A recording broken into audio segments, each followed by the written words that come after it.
তাহলে কি আমরা পিতা মাতাকে কষ্ট করে আল্লাহ তাআলাকে অসন্তুষ্ট করতে চাই, নাকি আল্লাহ আমাদের পিতা মাতার খেদমত করে কষ্ট করে সেবা যত্ন করে আল্লাহকে খুশি করতে চাই? আমরা সবাই আমাদের পিতা মাতার খেদমত করে সেবা যত্ন করে যেন আমরা আল্লাহ তাআলাকে খুশি করতে পারি। আল্লাহ তাআলা আমাদের সকলকে সেই তৌফিক দান করুক। সকলে বলি আমিন।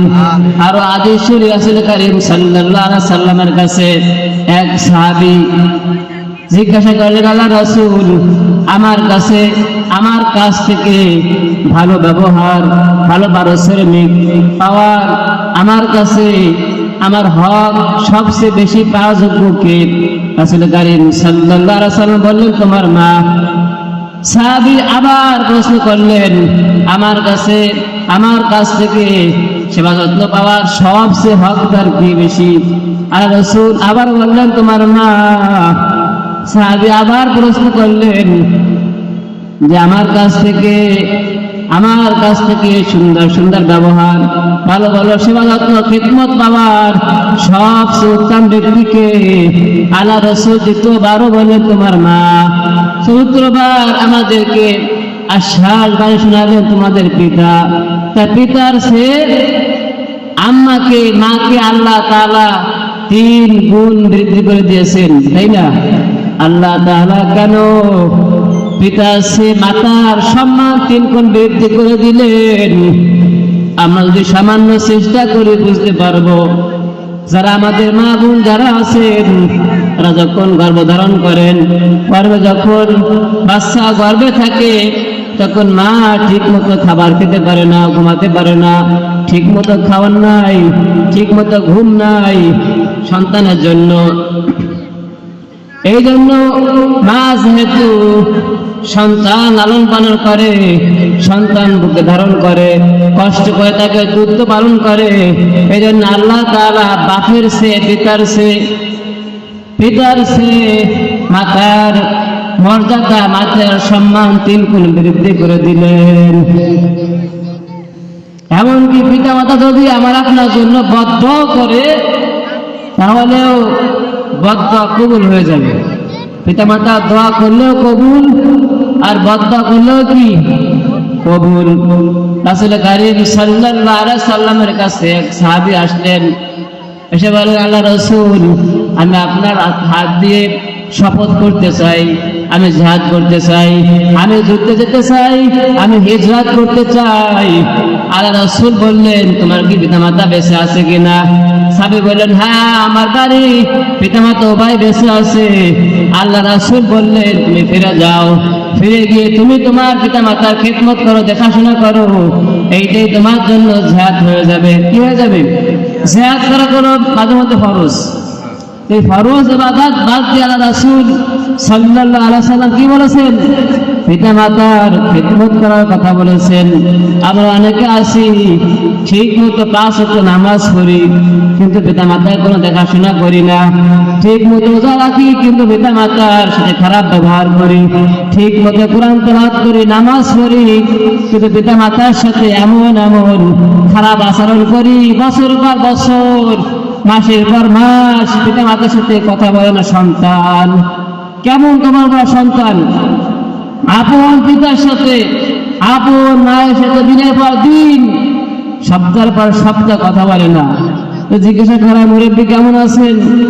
আবেগ ভরা মন নিয়ে বলে যে খুব ভালো আছি, কিন্তু একটা মাত্র সন্তান, কিন্তু কোনো দেখাশোনা করে না, সেবা যত্ন নেয় না, জিজ্ঞাসা করে না যে আমি কেমন আছি।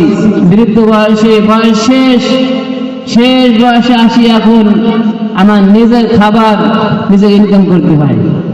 এইটা কোনো দিল্লির কাহিনী বলতেছি না, এটা বাংলাদেশের কাহিনী, এমনটাও নয়। এই উত্তর ভাষার কাহিনী বললাম। যেমন সন্তান আছে, পিতা মাতা অসুস্থ, দেখতেও যায় না। পিতা মাতা অসুস্থ, একটু ওষুধ কিনে দেয় না। পিতা মাতা বিরক্ত হয়ে গেছে, কিন্তু একটু তাদের কোনো খোঁজ খবর নেয় না। তো যে পিতা মাতা বিরুদ্ধ, তাদের যদি খোঁজ খবর না নেওয়া হয়, তারা কি খুশি হবে না খুশি হবে?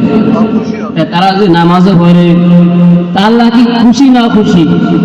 যেহেতু পিতার খুশিতে আল্লাহ খুশি, মাতার খুশিতে কে খুশি?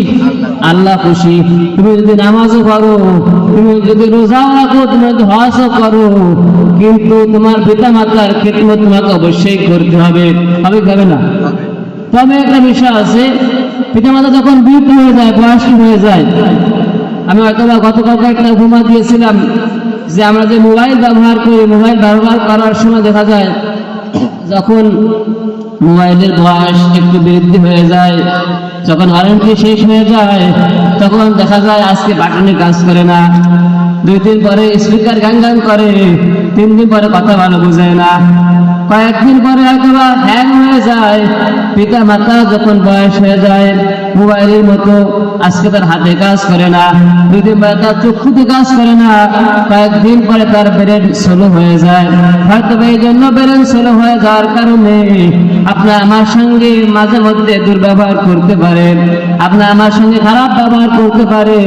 কিন্তু পিতা মাতা যদি খারাপ ব্যবহার করে সন্তানের সাথে, কিন্তু পিতা মাতাদের সন্তানদের করার পরে কিন্তু যদি পিতা মাতা সন্তানের সাথে খারাপ ব্যবহার করে, পিতা মাতা যতই খারাপ ব্যবহার করুক না কেন, কিন্তু সন্তানের অধিকার নেই যে পিতা মাতার সাথে সে খারাপ ব্যবহার করবে। আমাদের সমাজের মধ্যে অনেক সন্তান আছে, বাপে যদি একটা শক্ত কথা বলে, সন্তান 3টে শক্ত কথা বলে। কিন্তু আল্লাহ তাআলার নির্দেশ, যদি তোমাদের পিতা মাতা তোমাদের সাথে কঠোর ব্যবহার করে, শক্ত কথা বলে, ফালতু কথা বলে, তুমি তখন কি করবা? ধৈর্য ধারণ করবা। তুমি এতটুকু বলতে পারবা তাকে সান্ত্বনা দেওয়ার জন্য, তুমি তাকে বলতে পারো এই কথাগুলো এইভাবে না বলে অন্যভাবে বললে ভালো হতো। এখানে কি করতে হবে? পিতা মাতার সাথে অবশ্যই ভালো ব্যবহার করতে হবে। আমরা অনেকে আছি প্রতি সপ্তাহে পীরের দরবার দৌড়াই, প্রতি সপ্তাহে পীরের দরবারে যাই, আলেম ওলামার কাছে যাই, মাসে যাই, বছরে যাই, অথচ বাড়িতে বৃদ্ধ মা আছে, মায়ের কোনো খেদমত করি না, বৃদ্ধ বাবা আছে, বাবার কোনো খেদমত করি না। পীর সাহেবের কাছে গেলেও পারেন, না গেলেও পারেন, পীর সাহেবের জন্য ভালো একটা খাবার নিলেও পারেন, না নিলেও পারেন। যদি আপনি পীর সাহেবের জন্য ভালো খাবার নাও নেন, হাসরের মাঝে আল্লাহ তাআলা আপনার কাছে কখনোই প্রশ্ন করবে না যে পীর সাহেবের জন্য তুমি কেন ভালো খাবার নাও নাই, মসজিদের ইমামের জন্য ভালো খাবার কেন নাও নাই। কিন্তু যদি আপনি পিতা মাতার জন্য ভালো খাবার ব্যবস্থা না করি, পিতা মাতার খেদমত না করি, হাসরের ময়দানে অবশ্যই আপনি দায়ী হয়ে যাব। ঠিক কিনা? অবশ্যই পিতা মাতার সাথে ভালো ব্যবহার করতেই হবে। আর যদি আজকে বাংলাদেশ ইসলামী কায়দা চলতো, তাহলে আজকে বৃদ্ধ যারা আছেন, চাচা বয়সী, বাপ বয়সী, এদের মনের কোনো আবেগ থাকতো না। রাষ্ট্রীয় ভাবেই ছেলেকে অবশ্যই বলা হতো যে তোমার বাপ যখন তোমার সামনে বৃদ্ধ হয়ে যাবে, তোমার বাপকে, তোমার মাকে অবশ্যই রাজার হাতে রাখতে হবে। রাষ্ট্রীয় আইন চালু থাকতো, প্রত্যেকটা সন্তান তার পিতাকে, তার মাতাকে অবশ্যই খেদমত করতে কি হতো? বাধ্য হতো। এই জন্য আমরা দোয়া করি আল্লাহ তাআলা বাংলাদেশেও এই আইন চালু করে দেয় যে পিতা মাতা যেন সন্তানের কাছে অবহেলাবত না হয়।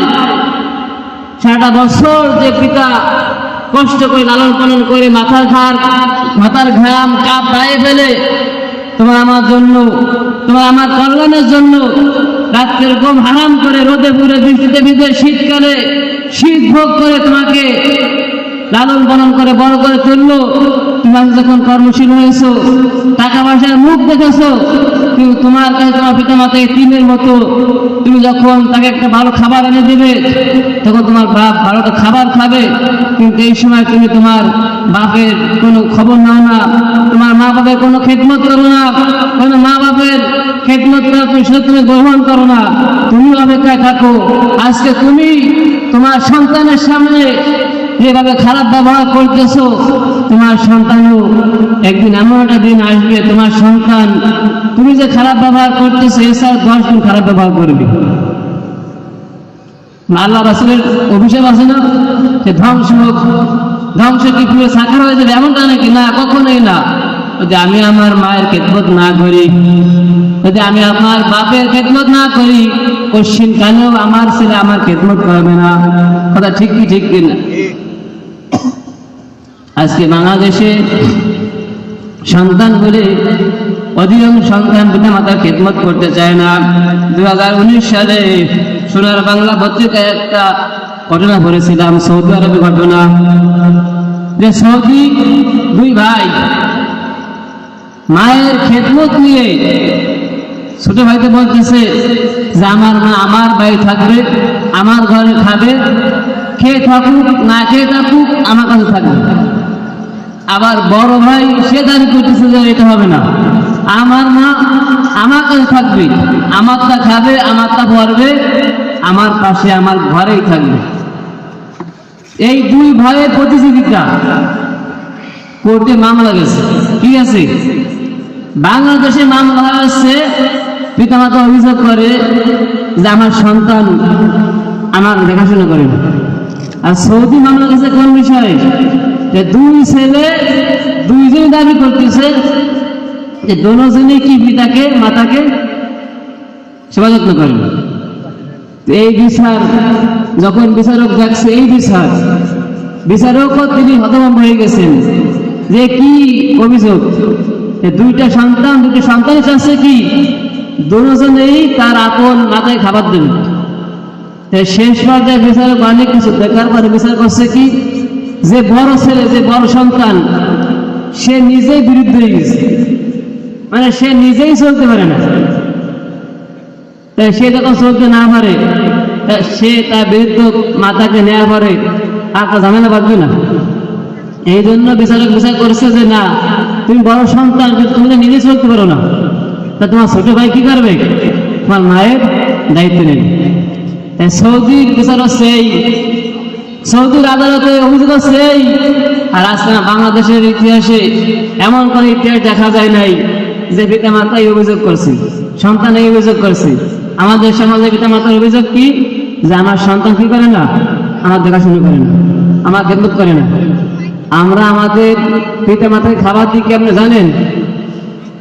এমনি থেকে টাকা তুলি না কিস্তির মাধ্যমে, সপ্তাহে, মাসে বা 6 মাসে বা বাৎসরিক হিসেবে কিস্তি। আজকে বাংলাদেশ